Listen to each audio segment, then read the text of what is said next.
right, guys, this is Emmett Stallworth, the Alpha Builder. Hey, guys, I just want to, this right here, in this right here video, I'm just going to kind of walk you guys through. This is just what I do in paying an invoice. This is just one invoice. And to be honest with you, I'm just going to be honest with you guys. We live in a very litigious society. And what happens is, if you are a builder, you need to have your accounting needs to be on point. You need to keep up everything that's spent on that house. You need to have a running tally on everything that happens. I don't even care if they spent 5 cents. You need to have that documented somewhere. In this case right here, guys, I'm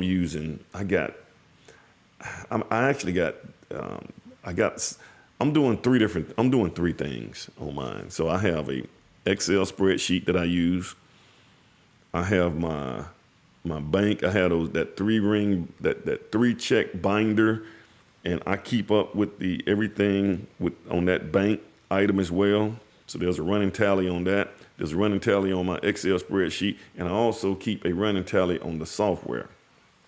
Now, right now, I'm in the process of trying to switch over softwares to the software that I'm actually involved in. It's called Octane, that I'm actually involved in creating and making it usable for builders.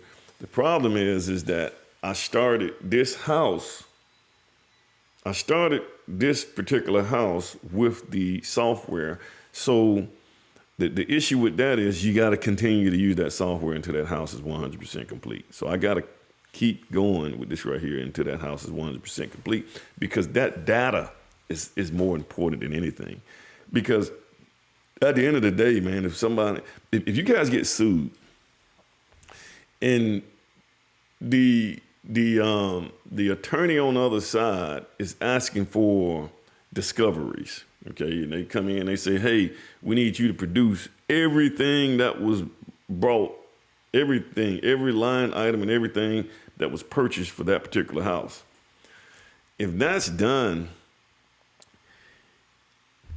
and you don't have this software, or you don't have that running tally, and you don't have those invoices, you're in trouble. Guys, every invoice that I pay, I document what check it was paid for. I go through the 9 yards. And it takes longer, man. When I'm sitting down on Fridays and paying the bills, it takes a little longer. It's a headache for me. I hate being stuck in here when I can be out here, seeing things happen, which is what builders really like to do. But I'm stuck in here trying to do all this stuff. And now, I could hire some office staff or something like that. And this is another thing that we need to talk about too, guys. When you have office staff, those office staff, if they're dealing with the financials, unless you got really solid protocols set up in your company, they need to be involved in what's being spent. Because there are certain cases when somebody sent me an invoice and I got an invoice, but I know that we didn't ship that product over there because we sent it back, but they sent me the invoice. So this is where, I think the estimators and the money person or whoever's doing the money, they need to be connected, because then that estimator can also look at it and say, well, why are we spending this right here? Why are we doing this right here? And why is this right here costing? Because you're paying the bills too. But if you got those guys separated, man, you could be paying stuff 2 or 3 times, And guys, I've had suppliers to send out invoices twice. Or you might have missed it the first time and they sent it out again and you saw 2 invoices and pay them twice. Now, in a lot of cases, if they send them out, I seen a lumber company one time, they're out of business now, man, but they would send out 2 invoices. They were having some headaches, but they would send out 2 invoices, and if you paid it, you just paid it. If you caught it, then they say, oh, my bad, we made a mistake. We're sorry. We'll refund the money. But if you paid it and never thought about it, man, they just kept that money. And so you can't do that. So guys, this is what I do to make sure I track everything. so that at the end of the day, I have a peace of mind. And not only that, guys, certain things are budget or allowance items for the homeowners. So you can also upload that into the software, and that software uploaded on the customer portal side so that they can see it too. So that in this case, you're being very transparent, man. A customer can't ask for more from a builder that's transparent about these things, especially with what they spend. So you guys, if you don't have software in this game, you're going to be in trouble. Just an Excel spreadsheet is not going to help you. A lot of builders used to do that Excel spreadsheet. I did that for a long time. That's not good enough, guys. You got to have something tracking everything, tracking customer portals and things like that, all communicating. And sometimes they got them sending out emails, and some of them even scheduling. So, guys, you got to have that, and you got to be on point on all that stuff. All right, guys, enjoy the video. All right, guys, this is Emmett again, the Alpha Builder. Now, today I'm going to go over a process that I use when I have to pay an invoice. Now, I got one of my subs. This is a Saturday morning, and he gave me this right. I told him I'd get him paid today. He gave me this invoice Friday. Okay, maybe a little earlier than that. He probably gave it to me probably Thursday. But guys, typically what I do is on invoices is so this is his invoices. I hope it's kind of dark. You can't just read this thing. So it's $800 for laying tile. But now, what I've done is there's a process that I have to go through just to make one little simple invoice that he pays so I can track everything. Now, typically, guys, if you don't have your invoice into me by Wednesday, I can't pay you that week. But this guy's been with me a while. I'm making accommodations for him. But typically, you need to have it in Wednesday. Then that way I can kind of halfway check your work, make sure you did everything. I can check this right here, what I'm doing. So guys, here's what I got. So I go right here. These right here are my jobs that I got going on. So I got this guy. This is one job. This guy's almost complete. So we're almost done. This is all the paperwork and documentations on this particular job, as well as the checkbook that belong to this particular job too, guys. So what I do, I'm trying to do this right here, have a rubber band around it. So guys, if you kind of see how I got this thing operated right here, I'm kind of showing the bottom of it. Things that I need to address, I put it on this side.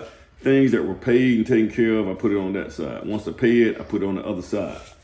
So the first thing I gotta do, guys, is I gotta go pull up so you pull up your software. So like this right here is my software that I have for this particular job. Now the first thing I'm gonna do is I'm gonna go check to see whether or not he has enough money in this right here. You just can't have these subcontractors just writing you invoices for everything, right? They just write you invoice and you guys, I've had subcontractors to write me double invoices. And if I catch it, I catch it. If I don't, if I catch it, they just say, well, my bad, we made a mistake. If I don't catch it, they kept that money. So keep that in mind. So what I do is my software kind of keeps a budget of everything that's going on, guys. Okay, that's why I said you got to have software. And there's a part here where it says actual. So like on the tile, say I got the tile with the flooring and stuff. So I move this up here. So with the flooring, I can come here and I can check my budgets on tile. So like right here, this is a budget for that. That's LVP flooring, but this is my tile stuff. So I go through and I check to see whether or not there is money available for him. And I kind of keep up with this right here. Then one side, now this is the problem with this particular software, and that's why we got some software that we developed, but we still got it. We got it in the final stages right now.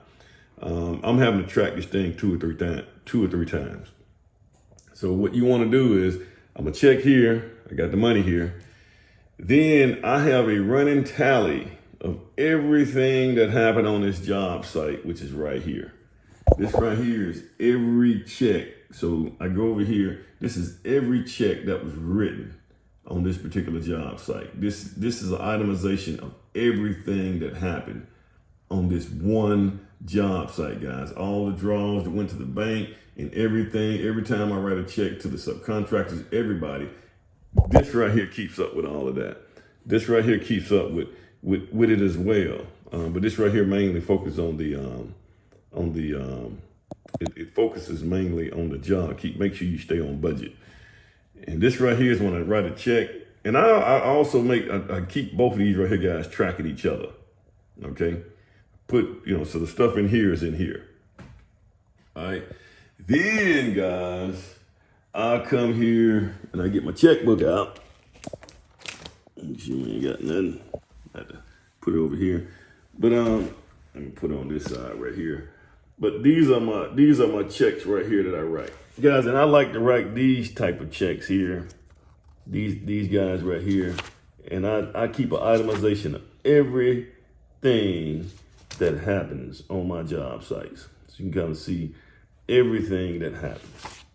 Everything that happens, which is, it reflects right here. Okay? So you got that going on. So I'm actually keeping stuff in 3 different places, but the software I got, man, I had to just do it. When I do it, guys, I'm gonna do it one time. The software that we're developing, it's called Octane. We at the final stages of it, but we're not gonna have to do this right here 3 times. So it could save me, like, guys, I'll be in here. And this is one check. And so when I write the check out, guys, I'm gonna write the check out over here. And once I write that check out, I'm gonna put the codes. So guys, we got codes to go with each job, each job activity, So I put the code up here on top of here. I put the code over here. That way, if somebody say they didn't get paid or something like that, man, I can find out real quick. Or guys, if something happened, guys, say for instance, you're in a lawsuit or something, you got to produce all of this stuff, guys. Guys, there was a guy I had to actually sue, and his attorney sent me some discoveries, and they're gonna say, we want you to show us everything you spent on that job. See, that's their attempt to shut you down. I was able to grab this folder right here. You guys see that folder right there? I was able to grab that folder and make this list and send off this right here. Boom. Took me less than 20 minutes if it took that long.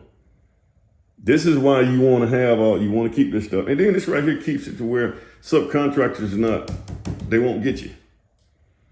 They won't send an invoice in and say, for instance, if I only got $5,000 budgeted for him to install the tile, and then he end up going, $5,500, he sent me invoices for that. Well, we got a problem. And a lot of you guys use what they call purchase orders, which is, that's really what this is. That's really what this is doing.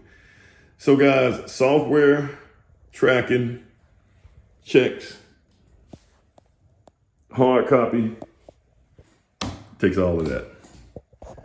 You guys have one more thing I do, guys, is I scan this in and I save it on my, I have a little place where I have, on here, it's over here, guys. I have over here, we have, like say for instance, on any job, I have saved in, let me see, not that job. Well, I have paid invoices, which is right here. And then I put everything there. So that's another thing that I do. And that way I have everything on file. Then if it's a decorating item where the homeowner has a budget, I upload that into the software. So it'll send it to the software portal so they can see it. So I don't have to be sending that stuff. So I'm gonna send out with them. They can see everything that comes up on the customer portal.